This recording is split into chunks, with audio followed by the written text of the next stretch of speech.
नमस्कार, G capital में आपका स्वागत है। आज है 28 अप्रैल और आपके लिए एक नया वीडियो।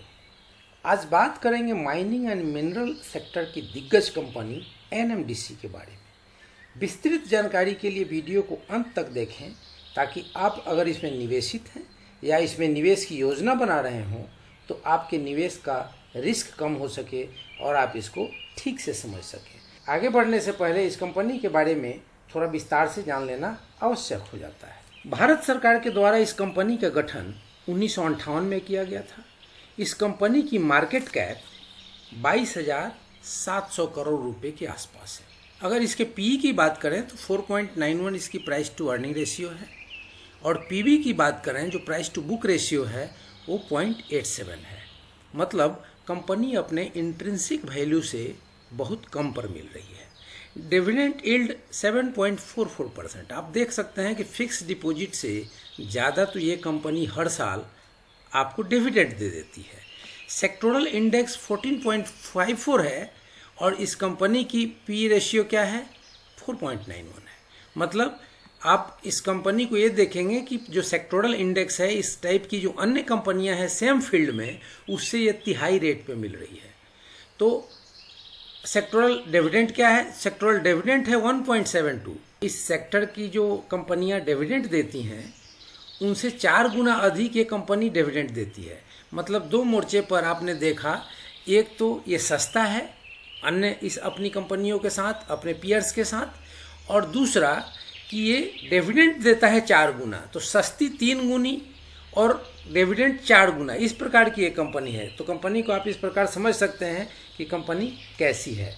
तो कंपनी अपने मैक्सिमम डिविडेंड के लिए जानी जाती है। जैसा कि पिछली 18 फरवरी को ही इसका एक्स डेट था और उस दिन जिस भी निवेशक के डीमेट अकाउंट में जितने शेयर थे उनको पर शेयर 5 रुपये 29 पैसे दिए गए और पीछे भी अच्छी डिविडेंड कंपनी देती आई है।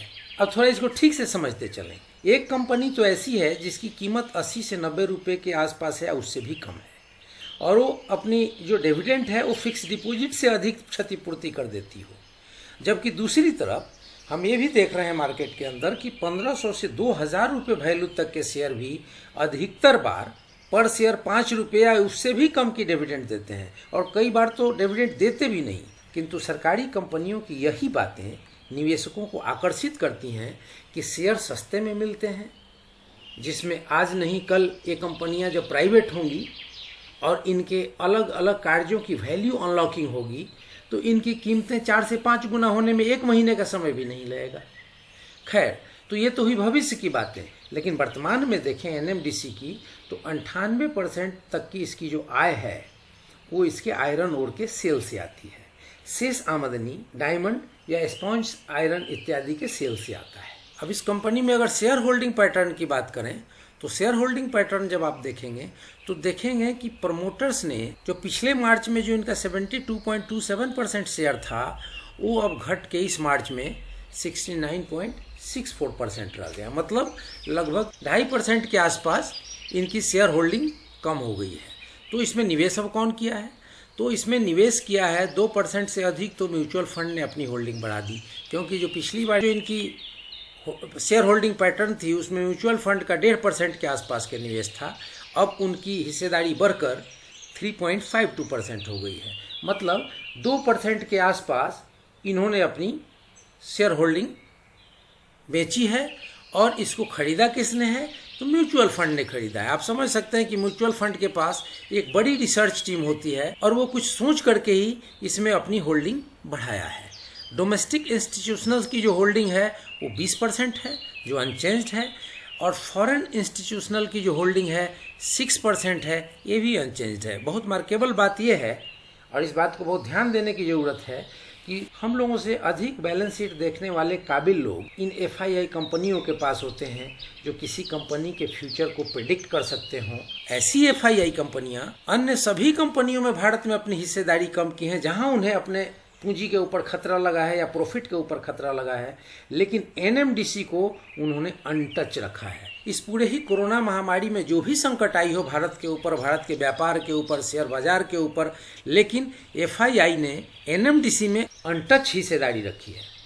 उल्टे म्यूचुअल फंड ने इसको सस्ता होते देख अपना शेयर और बढ़ा लिया है, जैसा कि आपने देखा।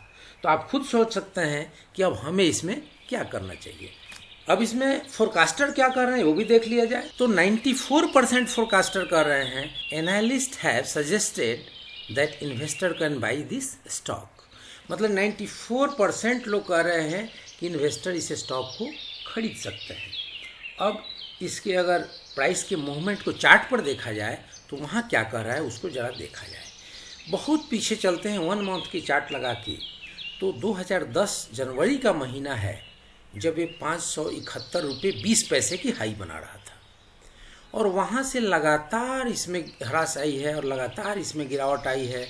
और मार्च महीने में तो ये जो लो बना रहा था वो 61 रुपये 55 पैसे का बना रहा था। अब 1 डे के चार्ट पे अगर इसे देखें तो आप देखेंगे कि 13 मार्च 2020 को ये 61 रुपये 55 पैसे की लो बना रहा था, और वहाँ से इसमें अच्छी रिकवरी हुई, और रिकवरी होने के बाद इसने एक 86 रुपये 30 पैसे 86 रुपये 30 पैसे की हाई बनाई 15 अप्रैल को।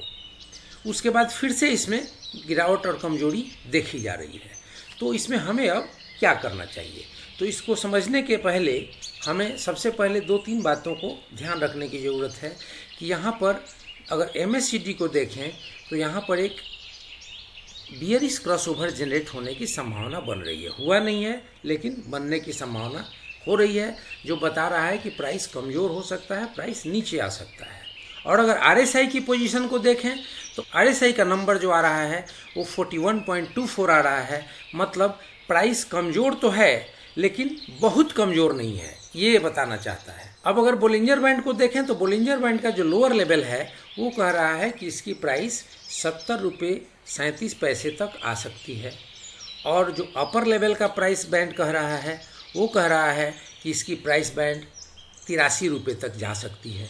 तो अभी जो मार्केट का सिचुएशन है, जैसी मार्केट में थोड़ी मजबूती ही दिख रही है, तो उसमें हम ये भरोसा रख सकते हैं कि ये थोड़ा ऊपर आएगा। लेकिन एक दिक्कत है इसमें कि अगर आप इसमें लंबे निवेश के लिए हैं, लंबा आपका होराइजन है तो कोई दिक्कत नहीं है।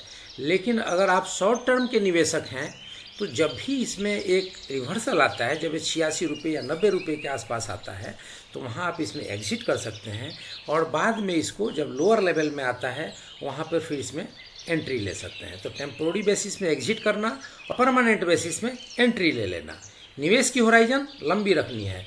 कभी भी सरकारी कंपनियों में अगर कोई भी निवेशक निवेशित होता है तो उसे अपने होराइजन को हरदम लंबा रखना होता है। क्यों? क्योंकि सरकारी कंपनियां बहुत अधिक प्राइस मूवमेंट नहीं दिखाती। उसको कंपनसेशन वो अपने डिविडेंड के भरोसे और बोनसेस के भरोसे इत्यादि करके ही पूरा करती है। तो आप ये नहीं समझ सकते कि 80 रुपये का शेयर है तो 2 महीने और 4 महीने के अंदर ये 800 रुपये का हो जाएगा या 600 रुपये का हो जाएगा, कभी नहीं। इसमें प्राइस की मूवमेंट बहुत स्लो होती है, लेकिन डिविडेंड और बोनसेस के माध्यम से समय समय पर कंपनियां आपको कंपनसेट करते रहती हैं। अब इसके कारोबार की स्थिति को अगर NSE की वेबसाइट पर देखी जाए तो यहाँ हम देख रहे हैं कि यहाँ पे 57,83,996 शेयर्स की टोटल ट्रेडिंग हुई, 14,48,148 शेयर्स की डिलीवरी हुई, और परसेंटेज ऑफ डिलीवरी 25% के आसपास रहा, जो ऐसे शेयर्स में ठीक ठाक डिलीवरी मानी जाती है। तो यहाँ पर डिलीवरी भी ठीक है। अब इसमें हमें क्या करना चाहिए? अगर आप नए निवेशक हैं और आपको ठीक ठाक डिविडेंड चाहिए और आप अपने पैसे सुरक्षित देखना चाहते हैं तो इस कंपनी में निवेश कर सकते हैं। और यदि आप पहले से निवेशित हैं किंतु 100, 110 या उससे भी ऊपर के रेट पर आपने बाई कर रखी है, तो आपको अपने एवरेज को करने के लिए ये सही समय है। जब ये 70 रुपये, 60 रुपये, 75 रुपये के आसपास आया हुआ है तो आप इसमें नया निवेश करके आप अपने प्राइसिंग को ठीक ठाक एवरेज कर सकते हैं। फिर भी मेरा जैसा कि कहना है कि जो कुछ भी फाइनल निर्णय आपको अपने इन्वेस्टमेंट से रिलेटेड लेना है तो वो अपने फाइनेंशियल एडवाइज़र से सलाह लेकर के ही करें, क्योंकि पैसा है आपका तो उस पैसे को बचाने की जिम्मेवारी भी है आपकी। तो फ्रेंड्स, अगर मेरे इस वीडियो से आपकी कुछ भी जानकारी बढ़ी तो वीडियो को शेयर करें, लाइक करें, सब्सक्राइब करें और बेल आइकन बटन दबाना ना भूलें ताकि सबसे पहले ये वीडियो आप तक पहुंचे। जय हिंद, जय भारत।